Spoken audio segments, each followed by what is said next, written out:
તો વડોદરામાં છેલ્લા 2 દિવસથી વરસાદ બંધ છે છતાં પાણી નથી ઓસરતા। મહત્વનું છે કે અજીતાનગર સોસાયટીમાં હજુ પણ વરસાદી પાણી ભરાયેલા છે। લોકોના ઘરમાં 3 ફૂટ સુધી પાણી ભરાતા ભારે નુકસાન થયું છે। ઘરવખરી પાણીમાં તણાઈ જતા લોકોને સમસ્યા સર્જાઈ રહી છે। ઘરમાં પાણી ભરાઈ જતા जनजीवन खोरवाયું છે। ઘરનો તમામ માલ સામાન પલળી ગયો છે અને વિશ્વામિત્રી નદીએ કયા પ્રકારે વિનાશ વેર્યો છે તેના આ દ્રશ્યો જો આપની સ્ક્રીન ઉપર, જ્યાં ચોર તરફ તારાજી જોવા મળી રહી છે।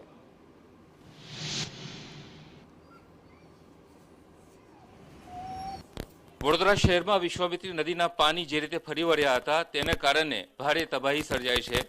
લોકોના ઘરોમાં જ્યાં પાણી ઘૂસ્યા હતા તેને કારણે પારાવાર નુકસાન પહોંચ્યું છે। ઘરવખરી સંપૂર્ણ ખતમ થઈ ચૂકી છે। ઘૂંટણસમા અને કેડસમા પાણી રોડ પર તો હતા પરંતુ ઘરોમાં પણ ભરાઈ ચૂક્યા હતા।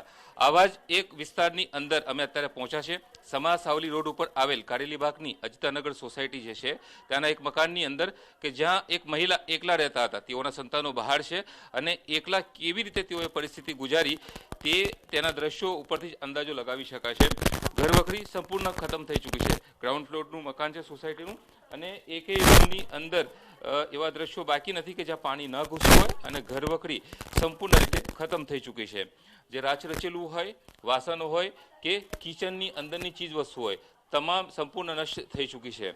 આ ઘરની અંદર જે બેન છે તે એકલા રહેતા હતા। જેટલું શક્ય હતું એટલું જે વાસણો ઊંચાઈ ઉપર મૂકી શકતા હતા તે મૂકી શક્યા, પરંતુ જે ઉઠાવી શકાય એવી સ્થિતિમાં નથી અથવા તો જે કોઈની મદદ વિના માલ સામાન હટાવી શકાય એવું હતું નહીં તેવા વિસ્તારોની તે રૂમની અંદર તેઓનો માલ સામાન યથાવત પડેલો હતો અને ત્યાં પાણી ઘૂસી જતા આ તમામ જે માલ સામાન છે લગભગ સંપૂર્ણ નષ્ટ થઈ ચૂક્યો છે।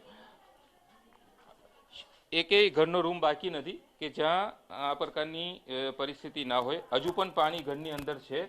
એ સાફ સફાઈ અને જે ગોઠવણી હવે લોકો ચાલુ કરી રહ્યા છે। બેન, શું નામ આપનું અને કેવી રીતના આખો સમય કાઢ્યો આપે? મારું નામ રેખા શાહ છે। પરમ દિવસે જે વરસાદ પડ્યો 5:45 ઘરમાં આ પાણી આવવાનું ચાલુ થયું, પછી ધીમે ધીમે વધતું ગયું અને મારા ઘરના ઉપર જવાના 5 પગથિયા સુધી પાણી આવી ગયું।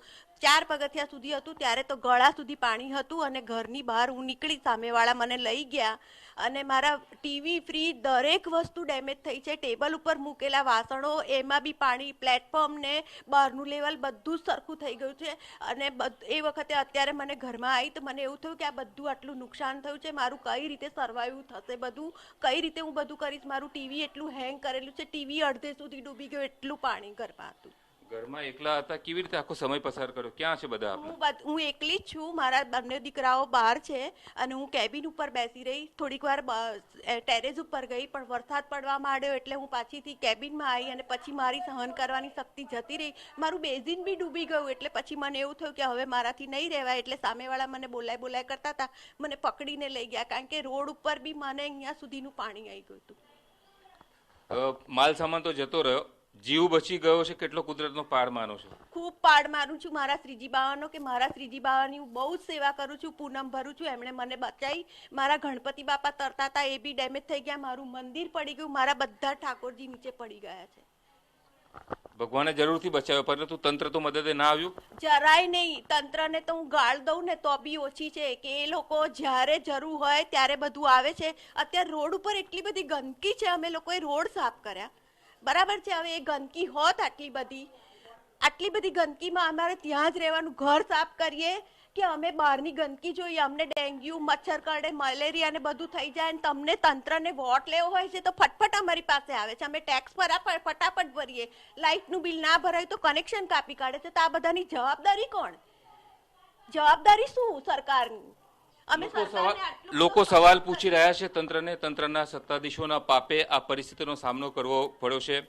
માલ સામાન અને ઘરવખરી નષ્ટ થઈ ચૂકી છે। જરૂરથી તેઓનો જીવ બચી ગયો છે, તેના માટે કુદરતનો પાર માણી રહ્યા છે, પરંતુ ભવિષ્યમાં આ પ્રકારની સ્થિતિ ન સર્જાય તે માટે કુદરતને તો પ્રાર્થના છે જ, પરંતુ આ આંધ્રા સત્તાધીશોને પણ આ દ્રશ્યો દેખાવા જરૂરી છે કે લોકો કઈ સ્થિતિમાં તેઓના પાપે, તેઓની આળસને કારણે આ સ્થિતિમાં રહેવા મજબૂર બન્યા છે અને આ પરિસ્થિતિનો સામનો કરવાનો તેઓને વારો આવ્યો છે। કેમેરામેન ઇમરાન શેખ સાથે યુનુસ ગાઝી, TV9